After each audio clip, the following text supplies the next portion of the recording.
Добрый день, мы в Мальмё, Южная Швеция, регион Сконе. И здесь находится один из лучших шведских ресторанов. Он называется Lyran, это по-шведски Лира. Вот им владеет шеф Йорген Ллойд. Вот да, вот у Марии в руках White Guide. Вот что пишет нам White Guide про Lyran. White Guide распределяет рестораны не как мишленовский гид по звездам. Здесь есть Global Masters Level, это значит рестораны мирового уровня. Здесь есть, например, в Сконе, в Мальмё ресторан, например, Волмерс. Волмерс — это ресторан с одной мишленовской звездой, он как бы Global Masters Level. А Lyran за буквально там несколько лет они существуют, он теперь, значит, присвоено ему звание Masters Level, то есть такой звезда шведского масштаба и будущее мировая.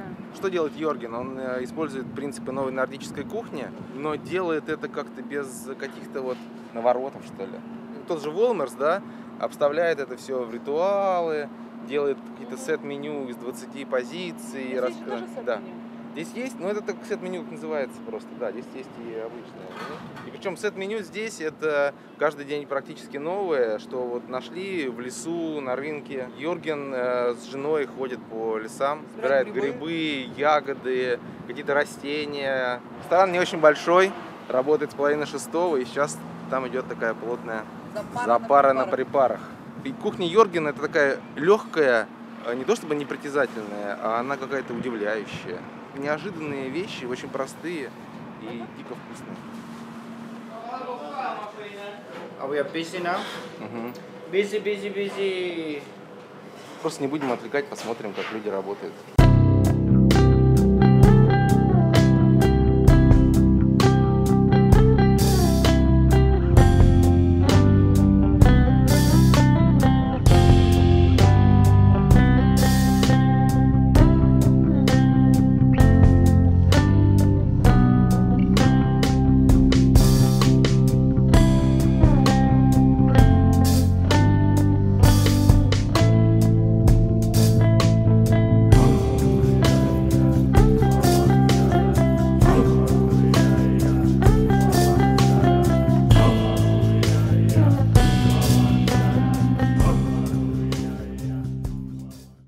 Do you cook different food every day? Or? Yeah, well, it's the closest thing I could say to my food is it's kind of instinctive.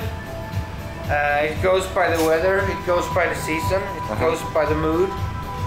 It can go by color, it can go by many different things, but I'm so free here, so I can actually go for the slightest hint that I have inside me, and then I go for it. Sometimes I fail, sometimes I don't. I don't have any safety nets though, so I don't have time to research. Everything is without any cushions that kind of save you from crashing, and that's why I like it. I like the risk. And over these 3 years, we're kind of good at it. We work very good when we have that risk, and we are good when we let us be free and creative and follow what we want to cook. So today we cook different from yesterday, even if we have the same produce today. Well, there is some changes, but we buy the whole field from the farmers, or some of the farmers, so we know what we have, and we get them freshly delivered every morning. But that doesn't mean that it's for the same dish, or it looks the same. So the dish is going to look completely different, and that's fun. That's kind of research and development at the same time as we're cooking for people. On this menu that I have now today, it's 1, 2, 3, 4 vegetable farmers, and then we have one guy who's picking wild stuff. So he's pine shoots, a spruce, and wood sorrel, field sorrel, different kinds of herbs, and also there's the early summer mushrooms. I don't know if I'm going to get them today, so that's a little bit of a risk today. So I don't know about that dish until he comes. He comes now around 1, 2 o'clock. If he has mushrooms, I have a dish for that. If it's not, then I have to find out another dish. But and then I have some other farmers that might come with new radishes, for example, and new mustard leaves, spicy little leaves, are really nice. I know I'm gonna get those for a fact. He promised me those. Yeah, this is how we work, and this is fun. And then we have, of course, some bigger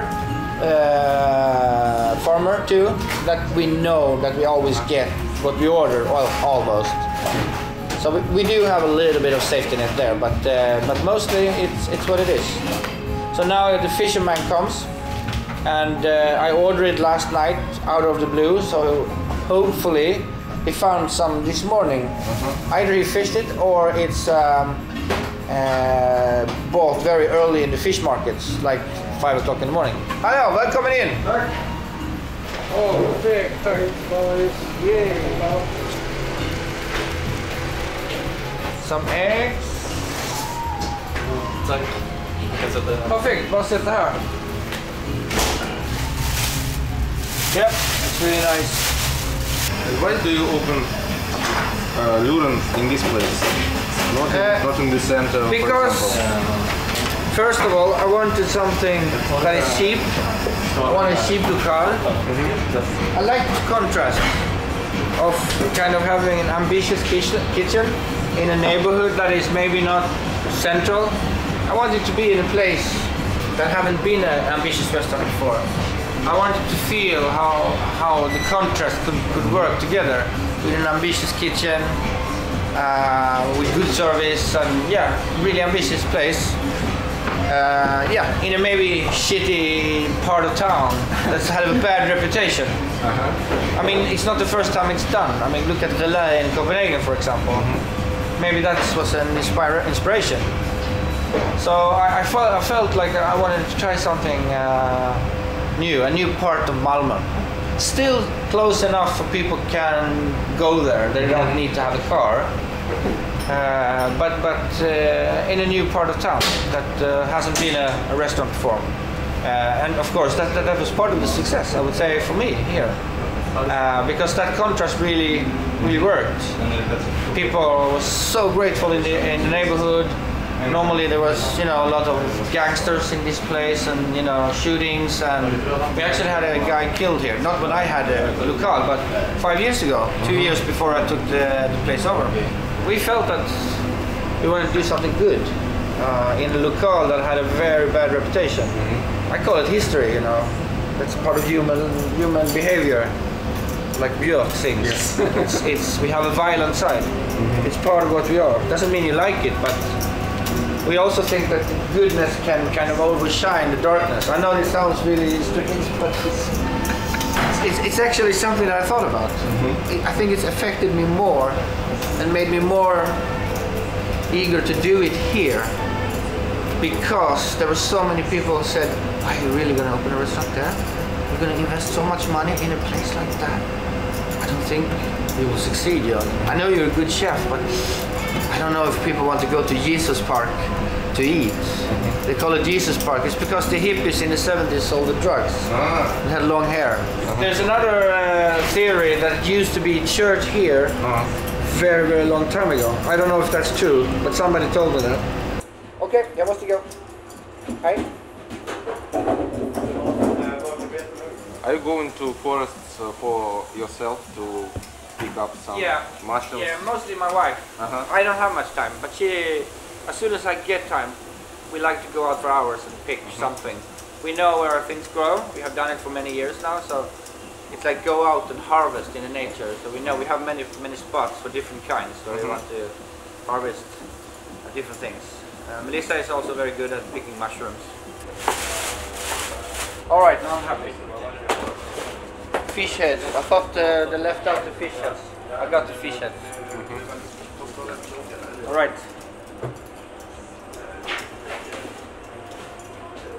Tar du telefonen? I have to go to the bathroom. Вот такой вот ресторан Lyran, который мы застали за работой. Врасплох. Мы сюда придем еще вечером и на ужин покажем, что именно делает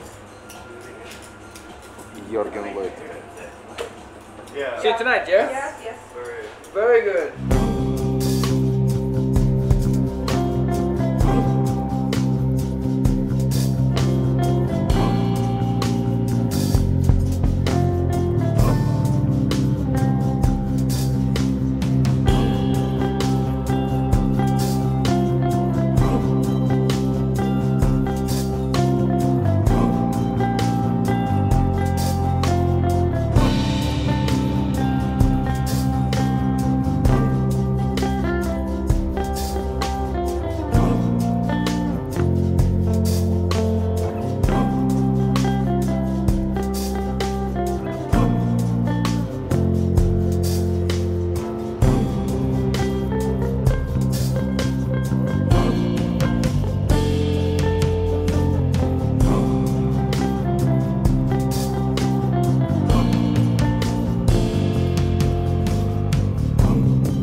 really hasn't kicked off yet because it's been cold spring.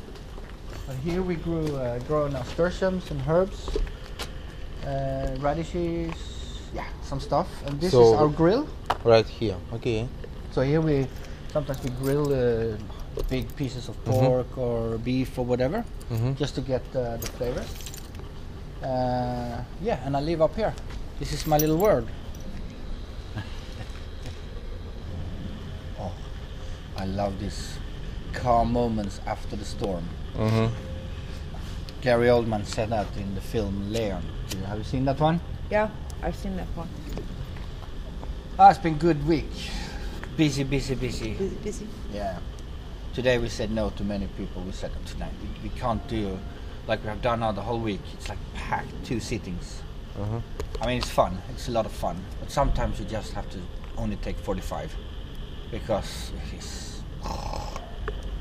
So, yeah. But you like business? Yeah, of course. Yeah. It's a part of a work of chef.